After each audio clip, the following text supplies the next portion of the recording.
Selamat mendengarkan podcast ini.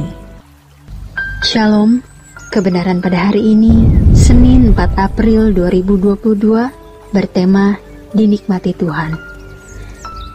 Kita harus mengalami proses kesempurnaan seperti Bapa atau keserupaan dengan Yesus agar kita dapat melakukan kehendak Bapa.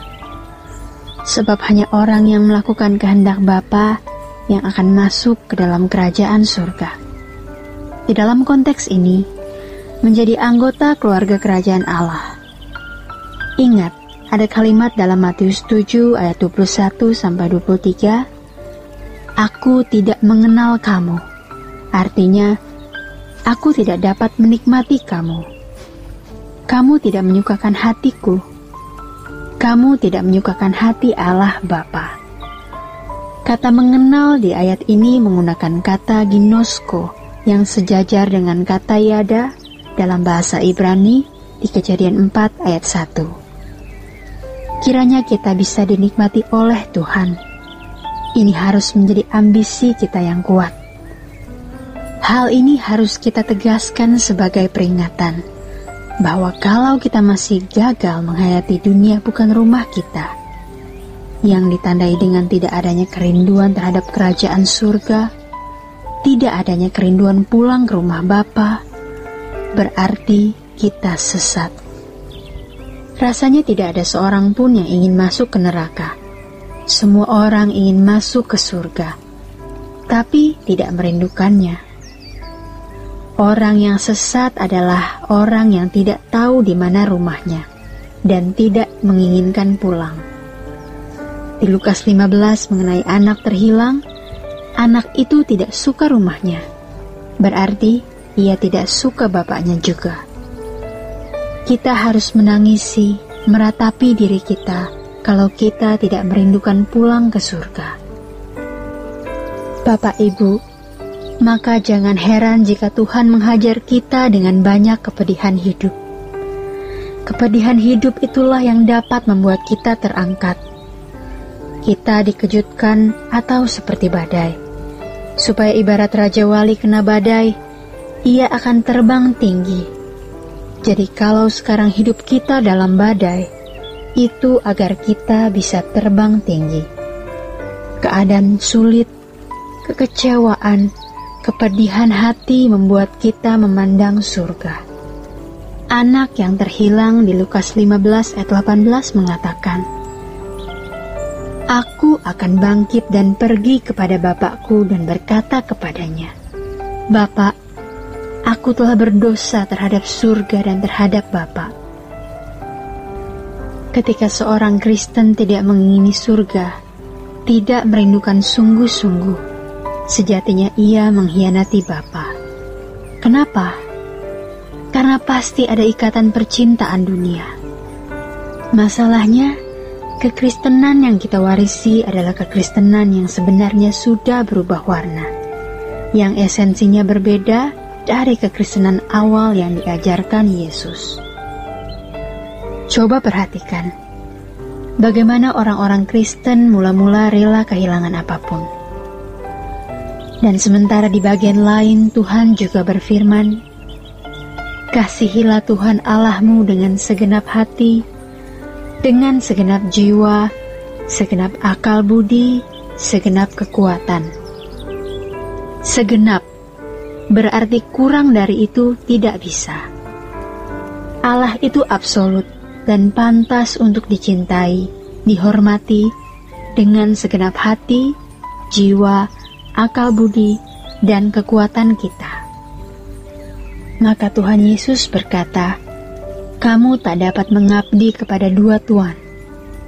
Sepenuhnya Tuhan atau tidak usah sama sekali." Dulu kita sering berkata munafik, "Aku mengasihi Engkau, Yesus." Padahal Tuhan tahu bahwa kita hanya menginginkan kuasa-Nya, mujizat-Nya, berkat-Nya, perlindungan darinya. Tapi kita tidak mengingininya. Betapa kurang ajarnya. Dulu kita tidak sadar, sekarang kita mulai sadar dan lebih sadar. Maka jangan berbuat salah lagi. Coba bayangkan, Jika kita menghadap Allah, keadaan tersebut pasti dahsyat sekali dan membuat kita gemetar. Pada waktu itulah kita akan bisa mengerti bahwa memang Allah itu absolut. Cinta kita harus bulat sepenuhnya bagi Dia. Betul-betul kita harus mengingini Dia dan merindukan kerajaan Allah.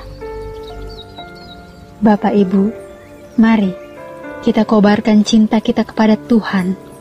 Firman Tuhan mengatakan, terkutuklah orang yang tidak mengasihi Tuhan. Ini adalah standar yang harus kita capai. Jangan kompromi. Kita dikejar oleh diri kita sendiri. Kita belajar untuk berperkara dengan daging kita sendiri. Ada manusia lama yang bisa menjadi pangkalan setan di dalam daging kita, di dalam jiwa kita ini. Kita berurusan dengan ini dan harus serius. Dalam hal ini, jangan terlalu memikirkan apa kata orang. Kita berbenah diri. Nanti semuanya akan dibuka. Tidak ada yang tersembunyi. Makanya kita sekarang diam, dan diam. Hati kita harus bersih. Jangan ada dendam dan kebencian. Jangan ada dosa yang disimpan. Semua mesti dibereskan. Kita harus menaruh hati kita di kerajaan surga, supaya kelak ketika kita berdiri di hadapan tahta pengadilan Tuhan, kita mengerti betapa beruntungnya kita yang mengobarkan cinta kepada Tuhan.